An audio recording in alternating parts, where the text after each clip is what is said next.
Yeah, and welcome again to the Explaining History podcast. And today I'm looking at Lyndon Johnson and the Freedom Summer. I'm looking at a really good book I acquired a long time ago, Landslide, LBJ and Ronald Reagan at the Dawn of a New America by Jonathan Darman.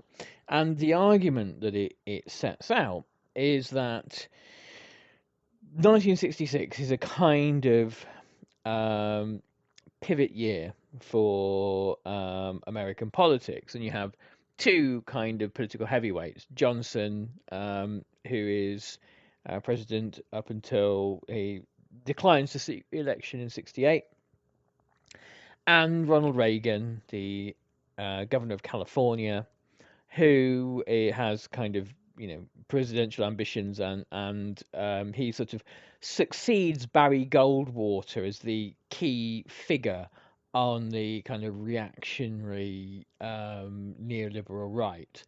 And these ideas of kind of hacking back at the state, breaking union power, having minimal state intervention in the workings of markets, and so on and so forth, all the kind of standard stuff of kind of neoliberal fantasy. These are all kind of still peripheral ideas until the 1970s. And it takes Reagan until 1980 to be able to kind of begin to implement them. Anyway. So I'm looking today at the Johnson's intentions around the civil rights movement, and this is always a kind of a nuanced sort of place. The the middle ground, there is some kind of middle ground between idealism and cynicism, where people like Johnson always exist. Johnson had come to power, obviously, as a result of the assassination of Kennedy. He'd been the vice president and the sort of skillful manipulator of the House and the Senate, sorry, in on Kennedy's behalf, and his kind of reputation as the sort of like the master of the Senate um, is kind of peerless almost. His kind of ability to pull together voting coalitions to get Kennedy's agenda through, particularly because Kennedy was quite a weak president, with a very kind of weak mandate. So he was a very talented political operator, um, and he's kind of like a man of immense contradictions. He viewed himself as being or wanting to be the kind of like an heir to Roosevelt. His Great Society was going to be, and was in fact actually, a huge expansion of infrastructure and transfers of kind of wealth and to some extent power to the working and middle classes. And yet it was the Great Society, in Jonathan Darman's argument, the promise of the Great Society was never fully fulfilled, largely because of the Vietnam War, I would submit. But it was the thing, the target that people like Reagan had to shoot at was that this is statism in action, and it is fundamentally flawed, and what we must do is roll back the state to open up the entrepreneurial talents of everyday Americans, and so on and so forth. Anyway, so this is chapter 6, the summer of 1964, chapter titled Everybody's Scared. As spring 1964 ended and summer approached, more than 1,000 young Americans were headed towards Mississippi, hoping to change the world. These were the idealistic college-age volunteers for the Mississippi Summer Project, known as the Freedom Summer in the national press. From late June to August 1964, they would infiltrate the Deep South, educating black voters on their constitutional rights and helping them register to vote. In the process, they knew they would provoke clashes with white segregationist law enforcement, clashes that would draw national attention and outrage. Most of the volunteers were white middle-class college students from the North. They knew Mississippi only as a ghastly idea. A desert state, Martin Luther King Jr. had called it in his 1963 March on Washington speech, sweltering in the heat of injustice and oppression. But for one young man working in the Freedom Summer, it had always been a very real place. James Chaney, a native of Meridian, Mississippi, was a black man who knew what the desert state's sun felt like. He was not a college student. He had not even finished high school. His friends and family would later say he signed up in part because he thought it would be a good way to meet girls. When his mother asked her son if he was frightened by the work he had taken on, Chaney answered, "No, Mama, that's what's the matter now." He told her, "Everybody's scared." It was a core belief of the civil rights movement that fear was the problem and that fear was something that could be overcome. But Chaney was also describing the nation in which he lived. In the summer of 1964, America remained as it had been, a nation enjoying unprecedented prosperity, a nation that was firmly committed to proclaiming that everything was okay. But fear remained unspoken, a kind of background noise. Like the buzz of an old fan in a sweltering room, it would go undetected by placid minds, but in agitated ears it would stick and smother until it was impossible to hear anything else. All over the country that summer, people with far fewer reasons to be scared than James Chaney had summoned fear from the background and waited for the catastrophe to come. At some point on the 21st of June, the longest day of the year, fear most likely came to Chaney. We can only speculate as to when. Perhaps it came that morning at the Meridian office of the civil rights group, the Congress of Racial Equality. Reports have come in that Mount Zion Methodist Church, a black church in Longdale, Mississippi, had been burned to the ground by a white mob. Core had planned a freedom school at the church, and Mickey Schwerner, a young white northerner who headed the group's Meridian office, wanted to find out what happened. With Chaney and another white volunteer named Andy Goodman, he set out towards Langdale to investigate.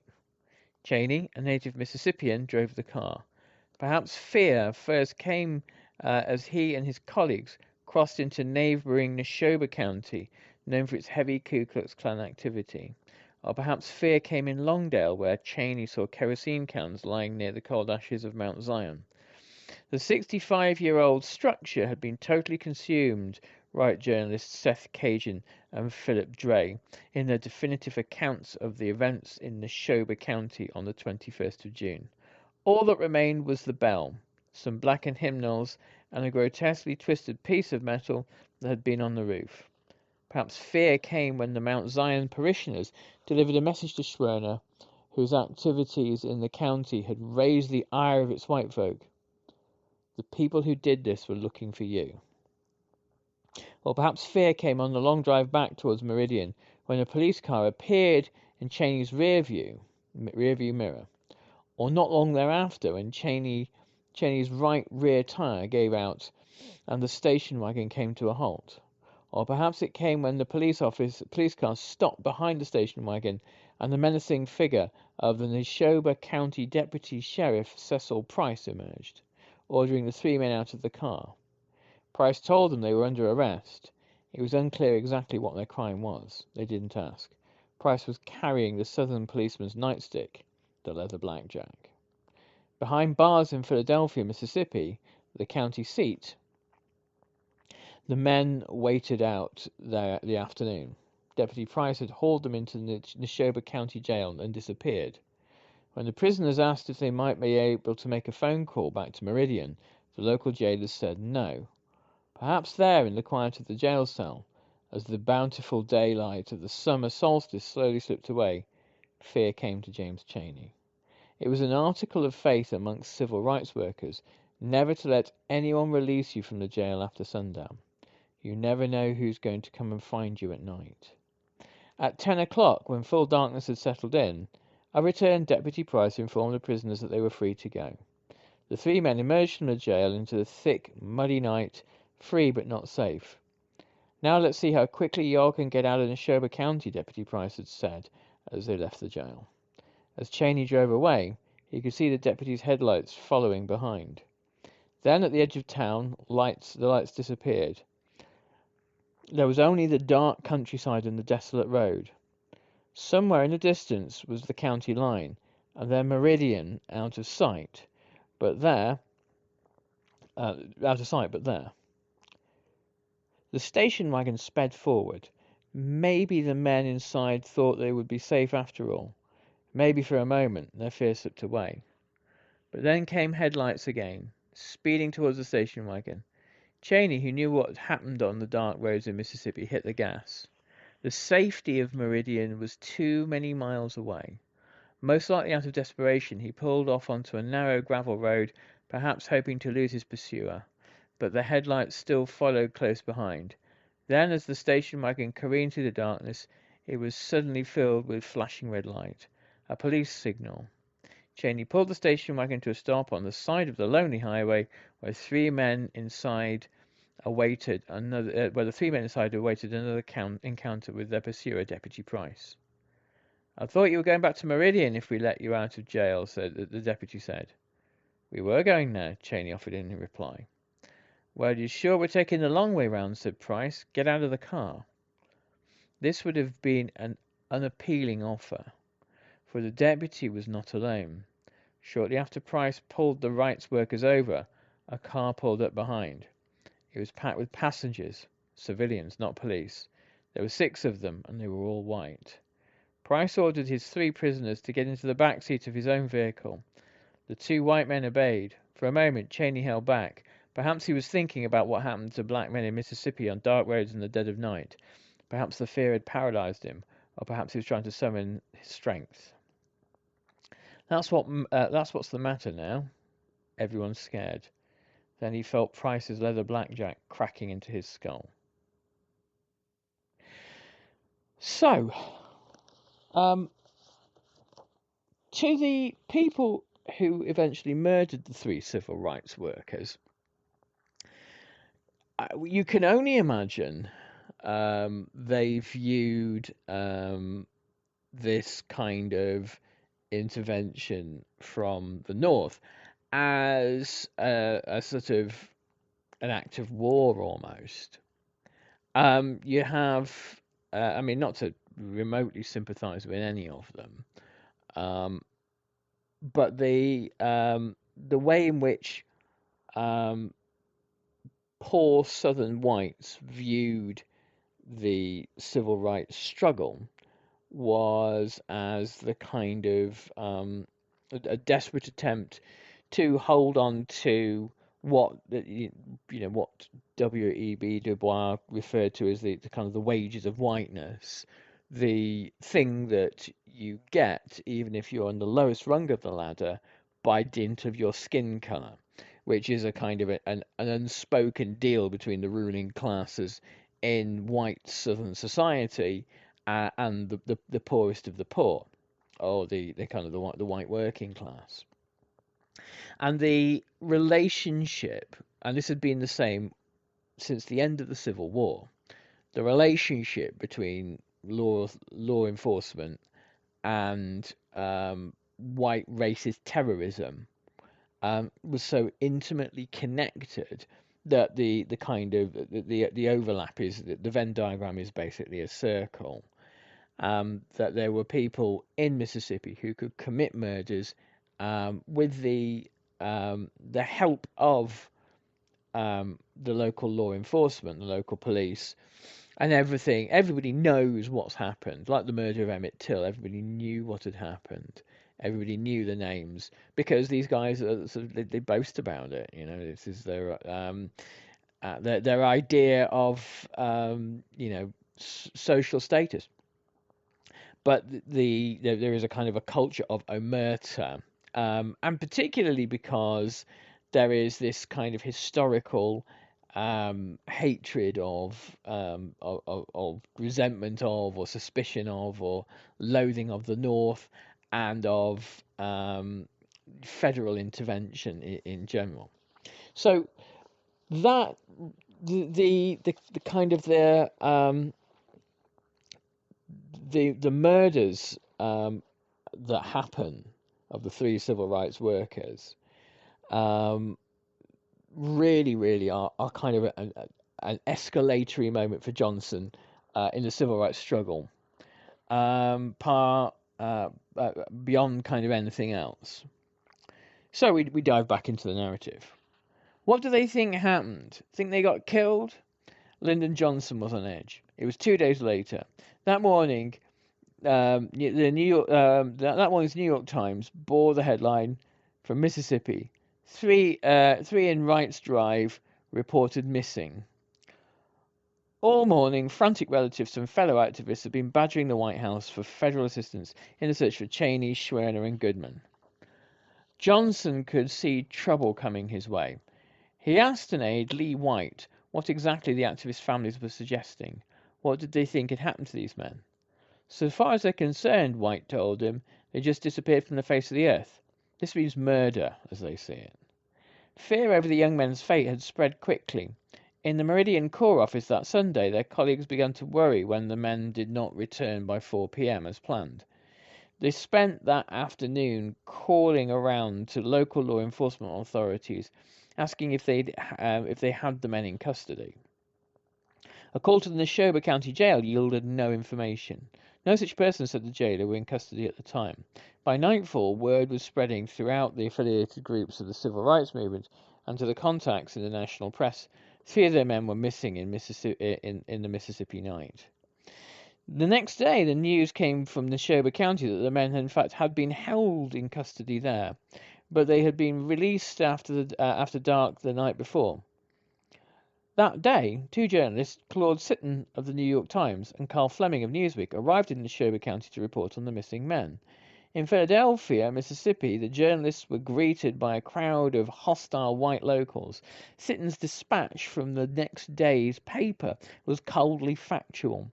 Agents of the Federal Bureau of Investigation began arriving here in force earlier tonight after the Justice Department offered a full-scale search.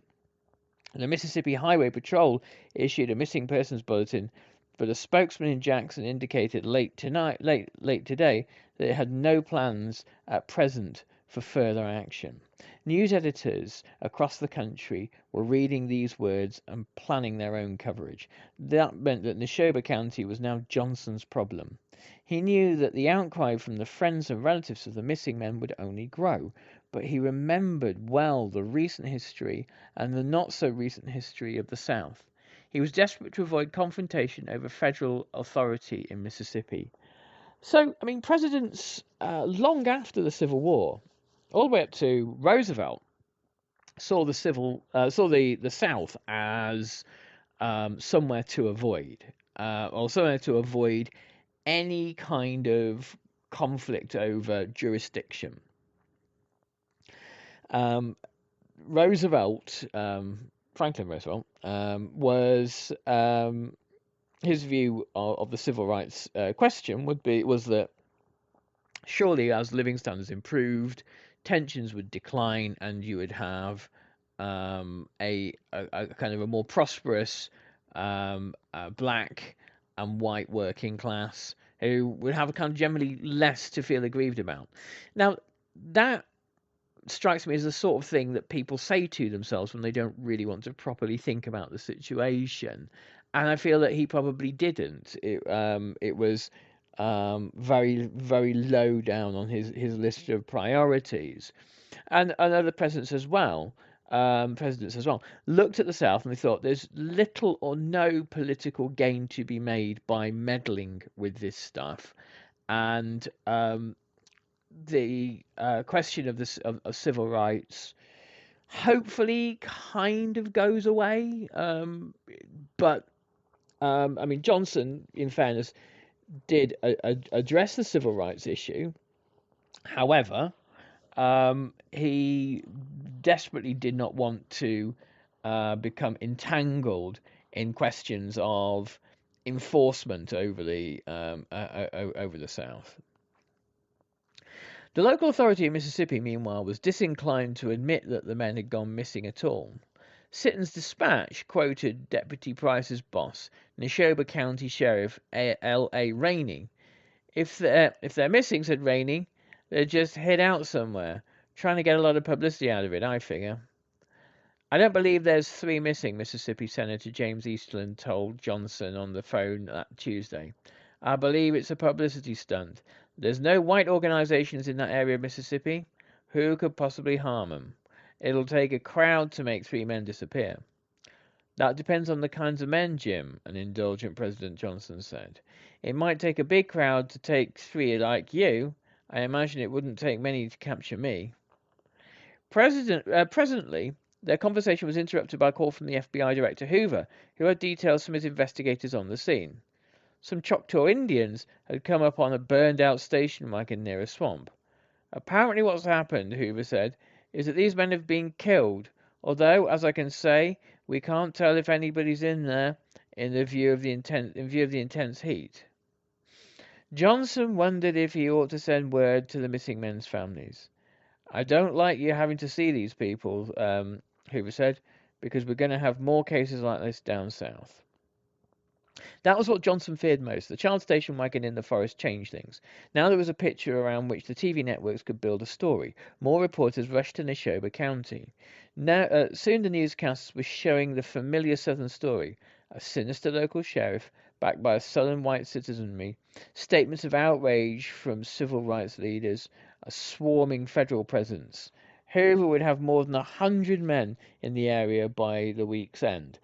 J. Edgar Hoover had no love for the civil rights movement. J. Edgar Hoover was had bugged and infiltrated the civil rights movement and spied on it and undermined it and believed that it was a national threat and tried to link it to kind of worldwide communist subversion and all this other kind of crazy stuff. But J. Edgar Hoover is a lawman as well, and J. Edgar Hoover was not going to simply allow murders in the South to go uninvestigated. Then that's there's this kind of paradox where you meet the kind of the sort of the prejudices and the obsessions of a deeply reactionary kind of quite fascistic individual and the functioning of the sort of like the normative state.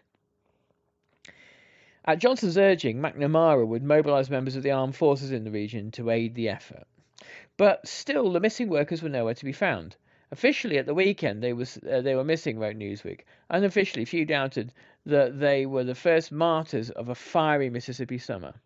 The first, the magazine suggested, but hardly the last. There were those in Washington who feared that the summer so grimly begun might yet end in a federal occupation amounting to no less than a second Reconstruction.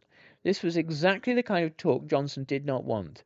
The following week, he expected to pass the 1964 Civil Rights Bill, an attempt to bind up the South's wounds once and for all. Johnson's strategy of calling the Republicans bluff on civil rights, they're either the party of Lincoln or they ain't, had paid off. 2 months into the Southern filibuster of the bill, the Democrats had offered a new, slightly watered-down bill in hopes of attracting Republican support for breaking the Southerners' back. On June the 10th, the break came in a fiery speech from Republican leader Dirksen on the Senate floor, in which he declared, "Stronger than all the armies is the idea whose time has come." It was set to be the signal accomplishment of the Johnson presidency to date.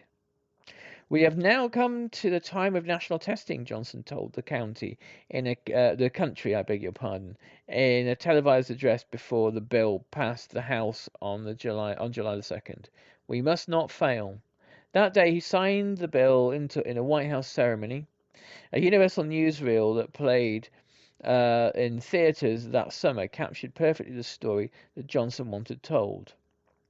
So to continue the story of the civil rights workers, 9 men were eventually arrested, um, including Lawrence Rainey, the Neshoba County Sheriff, and they were arrested as parties to the conspiracy to murder. Rainey denied being ever part of it, but was accused of ignoring the racially motivated violence. At the time, Rainey insisted he was visiting his sick wife in Meridian Hospital. And he actually Rainey. I mean, this is a horrible side to it. Rainey becomes like a local celebrity, and becomes the sort of as a kind. He was known for sort of tobacco chewing, so he becomes almost this kind of characteristic figure, popularized in various movies like In the Heat of the Night and things like that, as the kind of the typical kind of Southern racist sheriff. Um, and so eventually this sort of culminates in a massive Klan rally, in order to kind of um, defend the men protected. There were various kind of conspirators who were part of what this Klan sort of subsect called the White Knights, who had various tasks like trying to get rid of the station wagon, um, and it became very difficult to establish lots of the facts of the case because of intimidation.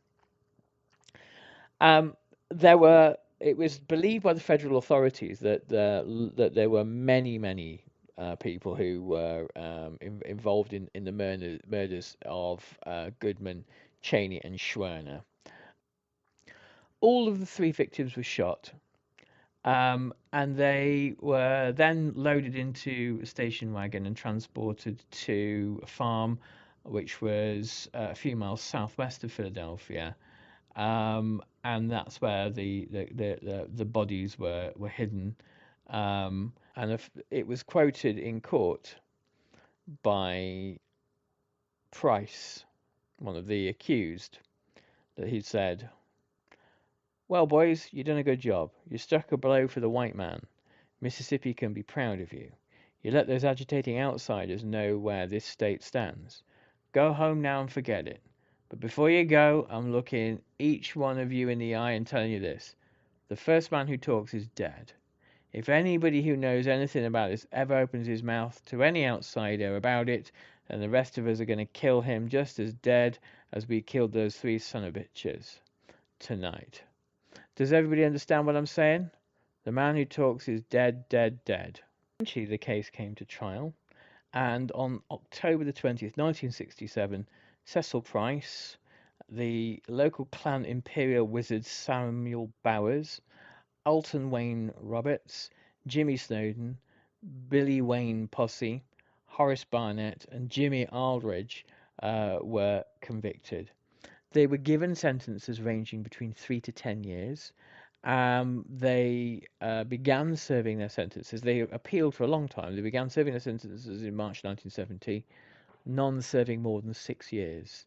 Rainey was acquitted, and two of the defendants, E.G. Barnett and Edgar A. Killen, who was a local minister, who had been strongly implicated in murders by witnesses, but the jury came to a deadlock on their charges, and the federal prosecutor decided not to retry them.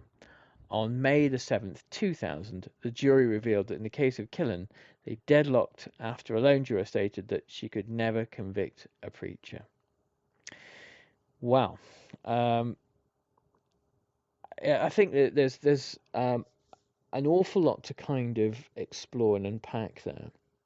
And I think particularly the question of the extent to which communities like that viewed the kind of the outside world of the federal United States of America as having any legitimacy at all, and the kind of the racial formulation of the South and the racial identity of the South, and its insularity and its violence and its history of slavery and a whole raft of other things, um, is this kind of almost insurmountable obstacle, and yet the Mississippi, the most kind of deadly state in the South for the civil rights movement, the civil rights movement, well, they prevail there, they prevail, and the education um, of black voters continues and continued throughout the Freedom Summer and beyond.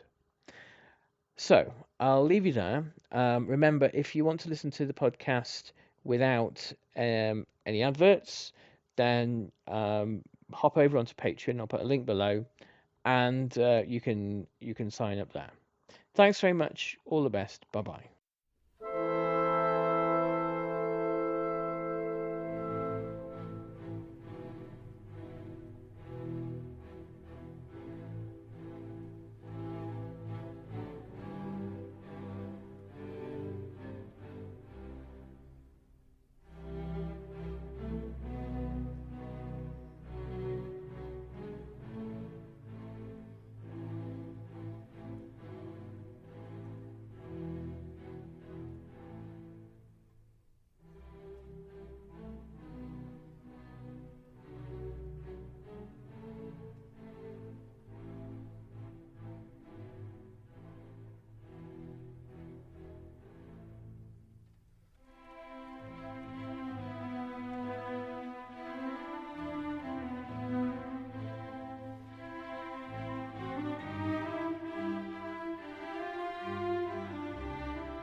Thank you for listening to this episode of Explaining History. This podcast is an independent production, and it's listener support that keeps these conversations going week after week. If you find value in the show and want to help cover the costs of research and production, please consider making a contribution. You can join our community on Patreon or make a one-off donation. Just follow the links in the show notes for this episode.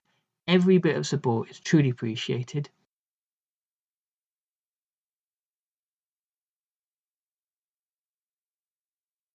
Thanks again for listening.